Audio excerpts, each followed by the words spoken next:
Good morning, everyone. Welcome to Fuel for Success, episode number 137. Today is a Thursday. It's a beautiful Thursday here in Hastings, and I believe you're in Gainesville, Florida right now. Is that correct, Matt? Gator country, baby. I am in Gainesville. I'm on a road trip heading to Missouri. Got Caleb in the car. He's sleeping. I can see him right there. So it timed perfect. I mean, I left Tampa I left my house at 6. By the time I went and got Caleb and got him all set. So it took me, I got here right at 9 o'clock, but it feels good. I lived in Gainesville for almost a year, man. Yeah. So it's kind of like, I like this city. I don't know if I could live here because it doesn't have the beach, but it's got the Gators. So, and it's a cool little college town. I'm actually right next to a which, which is one of my favorite little sandwich places. And I see a Planet Smoothie right across the street. So I envision myself getting a smoothie after this. Cool. So things are vibing good right now. The sun is shining. I'm alive. I'm young. I'm still young, man. That's what's dawned on me. I'm still young. Looking forward to today. Today's Thursday, so we're going to talk about business development and entrepreneurship. Just so folks that are watching know what's coming up, we're going to be talking about a little bit about the failure of the Crumbs Cupcake Bakery. And, you mentioned which. I actually like to talk about that a little bit too, and why you think they've been successful, what you like about it. I kind of had the opposite revelation. We do our community connection every Wednesday night, and I played about 4 innings of kickball last night. And whenever I play hard. And I come home broken from community connection. I'm like, I'm not that young anymore. So. You had the opposite feeling, huh? I had the opposite. Not as good as I once was type feeling. Yeah, I still made some awesome catches in the outfield, but it's all for the kids, baby. Sherry, yes, Caleb has AC. I left the car on and locked. He's good. Like, he's literally parked right here in front of me, and I offered him to come in. He said, "No, I want to stay here and rest." So he's in good shape. Very good shape. The name of the sandwich shop is called Which. Yeah, I think like that is how they spell it. It's one of my favorites. That and Potbelly are a kind of race. I go back and forth between two of them. But anyways, Mike, I love to talk about business. In fact, I'm one of those guys where I constantly evaluate businesses that I go in and out of. Everywhere I go, I'm looking at, what they're doing right, what they could improve on. It's just my mind. In other words, I can't help it. Literally, it doesn't matter if I walk into a smoothie shop or a Starbucks or, a restaurant. I'm always looking at, even thinking of like how they could do it better,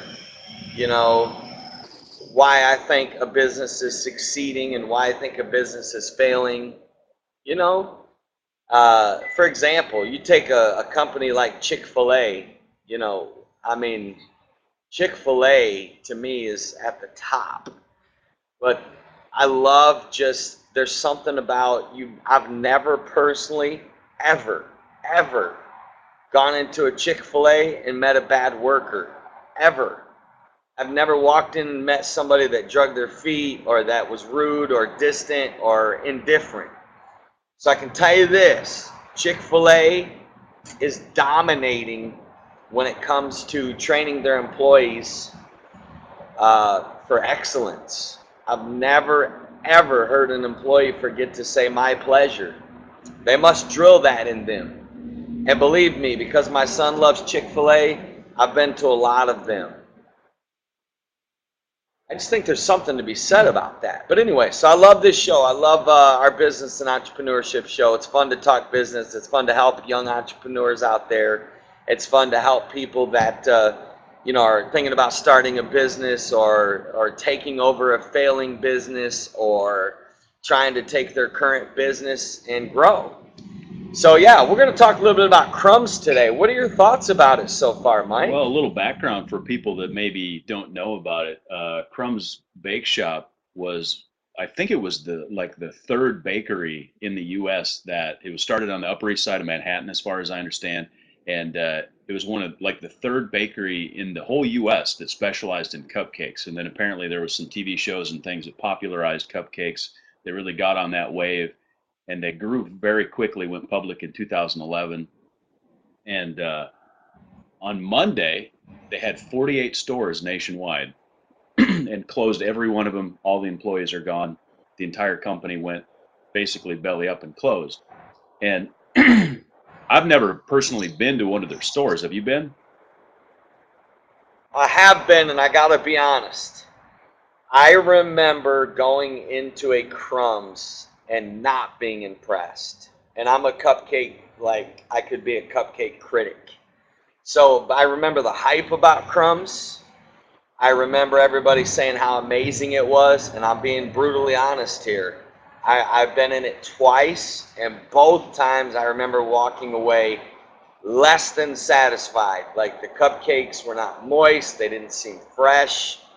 So remember what I've said, broken windows, broken business. Many times the warning flags are miles ahead. And many businesses, because of arrogance, miss those. Because of power, because of, oh, we're the number one. Like, if you're number one, be scared.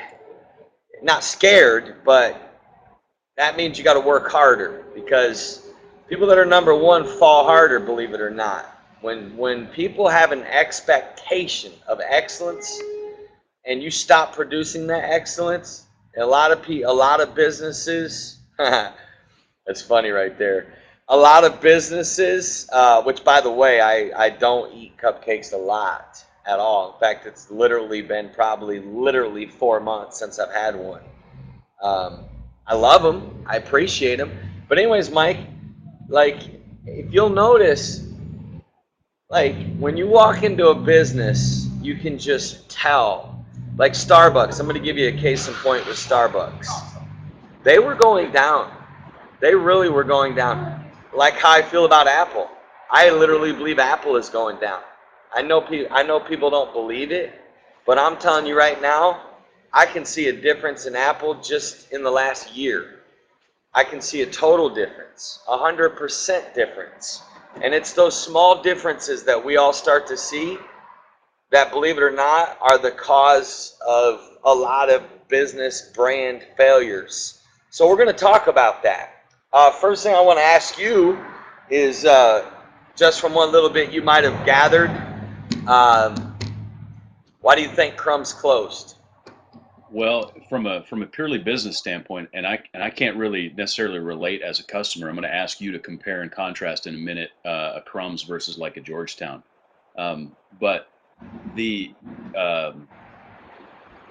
from a purely business standpoint, it seems like the expansion was too rapid, and the goal was to create as many stores as possible. Because if you look at the numbers, and of course I'm a numbers guy, and I looked at the numbers, and it's like, well, last year their sales were higher than they'd ever been. They were the highest sales they've ever had, yet they lost $18.5 million. And it's like, so that's a pretty easy equation, right? That means your expenses are entirely too high. And so it seems like, from a number standpoint, that they expanded way too rapidly. They tried to get in too many markets, and we know that real estate is extremely expensive, and retail real estate especially is expensive. And my understanding is that they didn't necessarily go for the highest uh, quality real estate, but were a lot of them were like in train stations in that area. So, but at the same time, you know, when you're outpacing when your growth is sort of outpacing the financial stability of the company, it's just a house of cards, and it kind of seems like that maybe is what happened. Um, Another interesting thing that I noticed was just I saw a picture of somebody holding one of their cupcakes, and it was enormous. It's like this huge, like that big. Like, that's not a cupcake, that's a cake. So I wonder if that didn't hurt their sales a little bit. And Sherry, great point. Well, the cupcake industry, The cupcake industry has exploded. Yeah. I mean, it's exploded. It's not uncommon to see a cupcake shop in in any major city now. When that never used to be. So what happens is you get a company like Crumbs, who literally was number one, Mike, literally number one. But then you come out and you get these shows like Cupcake Wars, and you got all these people that you remember this passion and principles got you to the top. But here's what happens. I've seen it. I've seen it in my own life. Hear me? I've made these mistakes. When you stop doing what made you great, hear me? When you stop doing what made you great, it's not going to happen overnight, but you are going to crumble. You are going to crumble. Now, you may not, it doesn't always mean you're going to go bankrupt. It doesn't always mean that you're going to go out of business. I'm just telling you, you're going to lose the edge. And I'm telling you, as a guy that's been in a lot of cupcake shops, Crumbs somewhere along the way lost their edge. And again, I'm not here to criticize them. God bless them. I prayed for whoever the owner was yesterday. My heart went out to him, whoever it was. That had to have been tough. Yeah. So I don't want people to think I'm sitting here blasting Crumbs, because my heart really does break for the person that put their blood, sweat, and tears into it, and now it's gone. I could only imagine the feeling they must have felt Monday when it went all over the world. It hit the news. You know, They were. they had to let good friends go. I'm sure family. People lost jobs. So that's the tough part of business, Mike. People don't realize how hard business can be, and how you can be on the top one day and in a second it can be gone. Again, that's why I say never rest on your laurels. Like, never stop doing what made you great. Yeah. You know. Yeah, and investors definitely lost. They went from a high of about $13 down to 27 cents, and Nasdaq eventually delisted them. So, and That'll Julia's, definitely hurt. yeah, and Julia's mentioning Georgetown Cupcakes. I'm going to ask you, just you've been to Georgetown Cupcakes, right? That's in Washington D.C. I believe I remember seeing a post. Maybe you went there with Uh, Travis. yeah, I've been to Georgetown twice, and I'm going to tell you this. Georgetown was good. Hear me? It was 50 times better than Crumbs.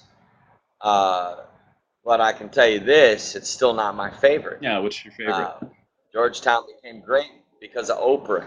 Look, any business is one Oprah show away from being, it's called the Oprah effect. Literally, every author that has ever had their book featured on an Oprah show became a millionaire. Rich Dad, Poor Dad. Prior to Oprah picking up his book, he was a nobody and wasn't hardly selling any books. So any business that gets a break like that, like Georgetown did, that's really why Georgetown Cupcakes became great. Don't get me wrong, they produce. And I'm not gonna lie to you, they are good. And I would recommend someone to try them. I'm just not here to tell you that they're the best. So, what is the best? Mike, that's an interesting question. There's actually a place right here in St. Pete that does cupcakes, and believe it or not, they're organic, Wow. and they're the best I've had. They're unbelievable. I don't know what the lady does. It's a little mom and pop place. I think the name of it is Sherry's, if I'm not mistaken. It's just a little small room, but man, she makes some good cupcakes, man.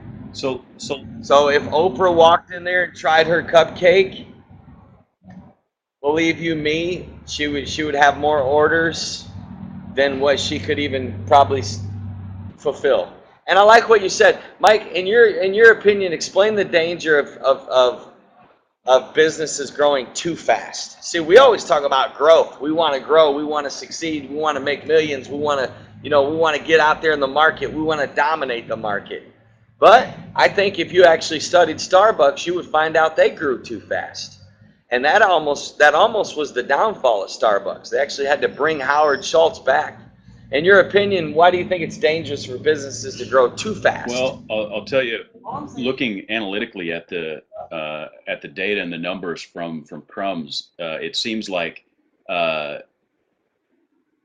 that they had what we call same store sales were falling. In other words, like store number one, two, three, and four, as they were doing their expansion across the U.S., the sales in store number one, two, three, and four from 2010 to 2011, those sales were actually falling, right? And so that should have been a warning sign that says, "Hey, time out. There's something going on here. We're losing sales. It's either a market disinterest problem, or it's a quality problem, right? Or it's a customer training problem, or I mean, a customer service training problem. There's something going on in these stores that's causing sales to fall." And so basically, you're as you're expanding and putting in new locations, your existing stores are the financial underpinnings of the like the foundation of what you're building on, and that foundation was getting weak. It's like building a house, and you're framing up your walls, and then you look and you see, oh, there's problems in the cinder block here, right? You don't say, all right, well, let's go 3 stories high. Then you say, time out, wait a second, there's a problem here with the foundation. Let's take a look at it. And so they probably should have stopped at that moment, reevaluated, say, okay, what's going on here? And in any business, right? I mean, there's only so many people, so many resources, so much time, and so much money. And so if you're dedicating all of that to expansion, it feels like what they had was they had a situation where they were dedicating all of their resources to expansion, and they weren't maintaining what they already had. And so quality probably fell, customer service probably fell. And just from the people that I've talked to, even yourself, it's like, you weren't really that impressed. The customer service wasn't that great. No, I really was not. I gotta shoot straight. I was not impressed. I was not wowed. I wasn't like, oh, no wonder Crumbs is unbelievable. You know what I mean? I will say this real quick before we get off the cupcake subject. Molly's in New York Yeah. City in Greenwich Village. That's the best cupcake. It really is. I apologize to Sherry's Cupcakes in St. Pete, but Molly's definitely wins the war in my opinion. Again, I've had cupcakes everywhere. I like to try them, but hey, God's good, man. Mike, so let's talk a little bit. Let's shift gears a little bit. I don't want to give our whole show to Crumbs. It is sad, this does happen, you know.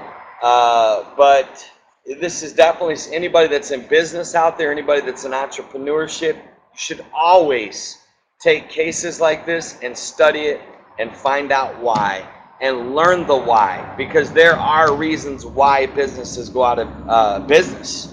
And I think too many business owners and entrepreneurs don't study it and don't learn from other people's mistakes. They say that failure is the greatest teacher. It is. But what's even a greater teacher is other people's failures and your failures. When you Right. start learning from other people's mistakes and failures, it makes you all that more wiser and effective. So I think, Mike, every single business owner should have his hand on the business 24/7. Like, I know I'm not talking like literally 24/7, but I think that's also another big mistake. When business owners stop watching the numbers and they don't really know what's going on in their business, they don't show up, they don't know their people, they're literally like they cashed in and they think that because they've succeeded, it's just there's a danger there. I've seen too many powerhouses fall. I've seen too many like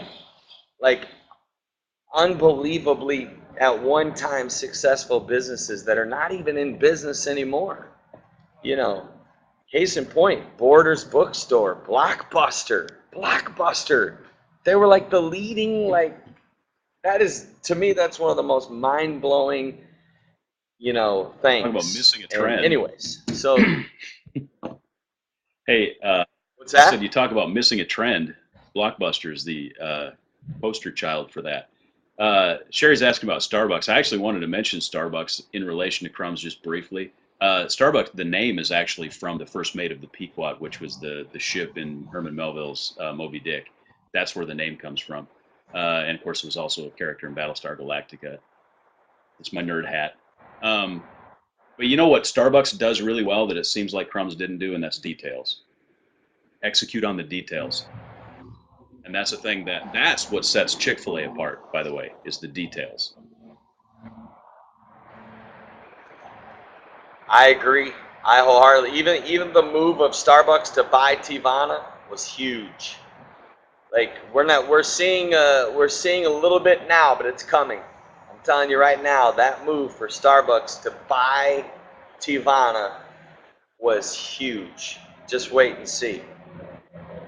It's good. Did you have another question, Matt, that you want to bring up? Otherwise, I've got a quick one that I wanted to jump. Yeah, let's get to some of the questions that maybe people have asked, or uh, whatever subject you want to move into. That's Well, I great. just wanted to grab this one from Julia quick because she's asking about making websites. Of course, today, if you're going to do anything with business development, entrepreneurship, or anything, websites are they're not optional, right? I mean, you have to have a website. It has to be reasonable. I think there's a trend today towards simplifying websites. The old days of complicated menus and navigation on a website is gone, and less is definitely more in website development today. Uh, and as far as a certain company, are you looking for like a like a Wix type thing where it's just where you can build it yourself? Because there's a lot of content management systems and services that you can get that if you have a simple website you want to put up for $4.99 a month or something, they'll host it. You can point a domain name at it and point and click and build a website pretty quickly. Um, and there's a bunch of options out there. I use Snap Pages for a couple of things. Wix is pretty good. I know other people have used it. I haven't done that. Most of my stuff, of course, I'm a total nerd, so I host most of my stuff on VPSs out in the cloud and put up WordPress and other content management systems. But that involves a lot of DevOps stuff that I have to do. So not a good solution for most people. As far as having a website built by a professional like company, uh, that can be extremely expensive. You either get somebody. So here's the deal with having somebody develop a website for you. You either get somebody who hasn't done a lot of it and they're inexpensive, but your quality and your experience of having the website developed may not be very good, or you're going to get somebody super experienced like myself, and it would be almost prohibitively expensive. Um, so so something simple. That's I really would take. Go ahead, Matt. You're cutting that's out on me actually a little very bit. helpful. I'm just saying that that's actually very helpful. Um, Uh, Snap Pages is another one, um, but you can actually, depending on what you want. One of the things that is that you're going to want to look for is what the price is. They'll all say like free, but they're all what we call freemium, right? So it's free to start, but if you want to add features to it, it's going to cost money a month. And I would say figure out what you want to spend a month to host your website. And I do Snap Pages for I think it's $8 a month for a couple of different churches because it makes it easy for me to hand them management of it. And so I think a Snap Pages premium account is $8, and that allows you to then buy a custom domain name and point at it. Otherwise, you'll be at like mysite.wix.com, which is what the free stuff will be. There may be advertising in it and some other limitations. So you want to find out what the cost is on the package that you actually want to use. Free is just a word that gets thrown around a lot and doesn't necessarily mean anything. So read the fine print, look at the details, figure out what you want to do. So I would look but it's somewhere to 6 to 8, maybe $10 a month. And a lot of times they'll give you a free year of domain name then, which is usually about a $11 value is about what it costs to register a standard .com domain name. So hopefully that helps you out, Julia. Good stuff right there, Julie. You just got some expert advice right here on Fuel for Success. That's why we love this show, because it's all about the people that have questions, and that's why we do this. We do this because we want to help people. And we're here every single day, Monday through Friday, for 30 minutes to give you all the value that we can give you. Again, giving you principles, ideas, encouragement. So that's very good, Mike, and I appreciate the questions. We could probably do a series of shows on technology for small business and home business and entrepreneurs. There's so much opportunity, and it's silly to ignore um, technology, and especially web technology, if you want to do anything in business. So the other side, don't get led into the trap to think that you can set up a website, like hang your shingle on the web, and then business is going to roll in, because it doesn't work that way either. Almost never. Yeah. Or you can have your best friend be a web developer and your partner, and then you're good to go. And you can call them up, say, "Hey, Mike, I need a website, man. Can you get it to me by 3 today?" You know, And then that's always a blessing, right and then the next day go be on a call and go, that's not the right direction. Scrap that. Like, yeah, let's scrap. Yeah, or I'll be like 3 months later, Mike, dude, what about that website I asked you? Oh yeah, man, it's been up for like 3 months, and I emailed you, texted you about it. You know, it's all good, man. We're friends for life, baby. We be friends. So we got about 4 minutes left, Mike. What are some other questions that we can help people with when it comes to business and entrepreneurship? Off topic, Hugh wants us to take an offering for Mission 25. We'll probably not do that right now, but I appreciate the thought, Hugh. Um, Mission 25, of course, is coming up next week. Yeah, but if anybody out there wants to donate, go to mission25usa.com and donate. Um, anybody who wants to donate to Fuel for Success, same thing. Don't hesitate on any of that. It's definitely not expected.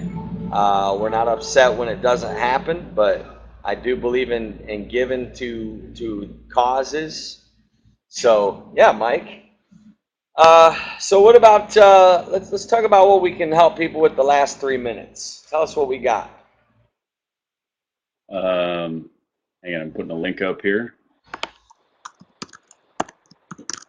Oh, hey, I want to just remind everybody that if you're live here, of course, we're taking questions live. If you're listening on the archives and you have questions, by all means, email me, Mike at mattmaddox.com, or you can text those questions in as well. And the number is 727-341-5599. And just want to make that available to everybody that's listening on podcast or watching on YouTube, and or even on the archives from Spreecast. So thanks for watching, and you can definitely get those questions in. Every Thursday is business development, entrepreneurship, one of our favorites.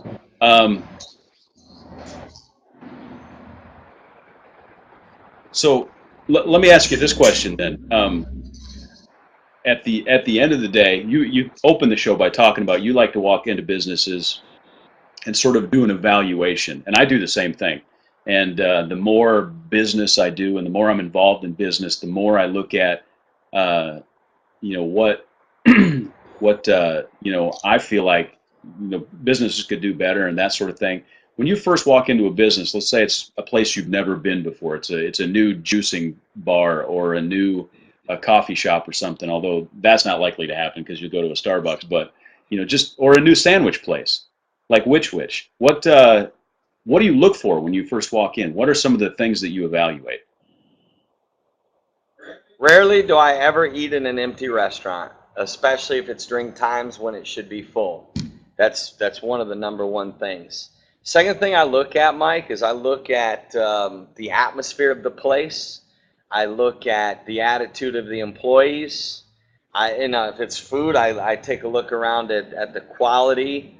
I take a look, is the trash overflowing? I might look in the bathroom. I might look and see that you can feel energy. You can walk into a place and you can tell whether it has vibe or not. And I'm all about the vibe. I'm all about energy. I can feel whether something is right. I have this like inner intuition where I just know. I know when something is is excellent. Excellence is not hard to see. When you literally can pick up on excellence right away. You can pick up on mediocre right away. You can pick up on average right away. You know, one of the reasons when you walk into Mission 25 that we have all this stuff sitting out right when you walk in is we want that feeling of, hey, these people are serious about the mission. You know, they see the stuff that we're getting ready to go give, you know, little things like that. You know, if I was to walk into a juice bar, again, usually places, you know, places that are always empty would be a concern to me. You know, it would be a little bit of a red flag whether or not that place was highly successful. Places that are packed and there's always a wait, then that usually is a sign. You know, it really usually is a sign. Like I have a restaurant in my neighborhood. Every time I walk in there, it's packed. And every time I've ever ordered, say, 20 different meals, they've all been Mm. quality. You know what I Yeah. mean? And the service has always been outstanding. You know, service tells you everything. People's attitude tells you everything. You know, the person at the register, you know, will tell you everything. Do they look you in the eye? Do they smile? Do they like, you know, oh, I just realized we're way past our time, Mike. Here I'm just kind of going off here. But anyways, you know, that's what happens when we get to talking about business and entrepreneurship. Mike and I, this is our heart. This is our life. We love to talk about it. But I do, Mike. I evaluate every Yeah. business just because I want to learn. I want to learn, and I do learn. I learn what to do and what not to do. You're mentored in two ways in life: how to be and how not to be. Always remember that. Hey, you know what? You said, what can we give value to our, I wrote this down yesterday after watching the video, and this is a free nugget. I'm making a prediction here for the future. Invest in content creation and storytelling technology. That's where the future is. Content creation and storytelling. That's good. That's like really good, man. I like that. Well, guys, Mike and I will be back tomorrow morning at 9 a.m. for Fuel for Success, Eastern Standard Time, that is. Tomorrow we're going to be talking about family and relationships. Looking forward to it.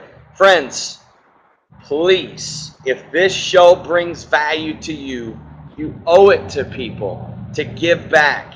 It's called paying it forward. Give, be a giver. Give this link to people. Text it to friends. If you watch a show and it helps you, pass it along. Share it. Put it on your Facebook, your Twitter. You know, send it out. Always remember, guys, you can go to iTunes and watch any previous episode at Fuel for Success. You can go to YouTube, and then, of course, you can always go to fuelforsuccess.tv, and always be remembering to look out for something really cool on episode 150 that's coming up on July 29th. We love y'all. God bless you, and good luck, and pray for Crumbs. Travel safe, my friend. We'll Thank you, see buddy. y'all.